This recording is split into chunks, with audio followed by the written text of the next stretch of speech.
মঙ্গলবার মানেই হলো বজরংবলির দিন। তবে না, এটা কিন্তু 8ই এপ্রিল 2025, মানে অর্থাৎ আজকের মঙ্গলবারের ভিডিও ক্লিপিং না, এটা গত মঙ্গলবারের। তো আগে ইন্ট্রোটা দিয়ে নিই তোমাদের সাথে। হ্যালো এভরিওয়ান, কেমন আছো সবাই? আমি নবনীতে চলে এসেছি একটা নতুন মিনি ব্লগ নিয়ে। আশা করি তোমরা সবাই খুব ভালো আছো, আর আমরাও খুব ভালো আছি। তো তিনজনে মিলে গিয়েছিলাম মধ্যমগ্রাম স্টেশনে কিছু টুকটাক কেনাকাটা করতে। ওই যে নতুন ক্লাস, নতুন সেশন শুরু, বুঝতেই পারছো, টুকটাক তো কেনাকাটা থাকেই।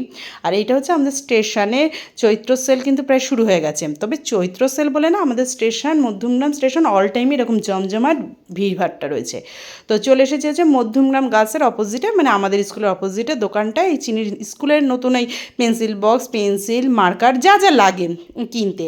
তো আমরাও যখন ছোটো ছিলাম এই কাকুর দোকান থেকে পেন, পেন্সিল, প্রজেক্টের সমস্ত জিনিস কিনতাম। তাই কাকু বলছে, দেখছিস নতুন জিনিস কিনতে এসেছে, কি আনন্দর। আমি বলছি, আনন্দ তো মানে হওয়াটাই স্বাভাবিক। তো তারপরে চলে গিয়েছিলাম বাবার মন্দিরে। তবে আমি না পারলেও রাত চেষ্টা করে মঙ্গলবার দিন হনুমান মন্দিরে যাওয়ার, মানে যেটা আমাদের বাদুতে, কিন্তু ওইটা আমাদের বাড়ির থেকে তো অনেকটা দূর। তাই মানে আজকে আর সময় হয়ে ওঠেনি, এসেছি এই বসুনগর হনুমানজির মন্দিরে। তো যেহেতু হচ্ছে মঙ্গলবার নিরামিষ খাবো, তো সাউথ ইন্ডিয়ানের থেকে বেটার অপশন আর কিছু হতে পারে না।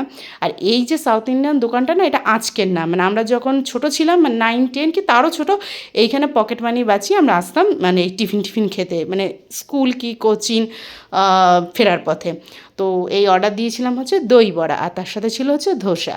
তো যাই হোক, ব্লগটা আর বেশি দূরে গেলাম না, এখানেই শেষ করলাম। ব্লগটা ভালো লাগলে অবশ্যই একটু লাইক কমেন্টস দিও, তাহলে আমারও ভালো লাগবে। সবাই সুস্থ থেকো, ভালো থেকো। আসতে হবে, আসি, টাটা।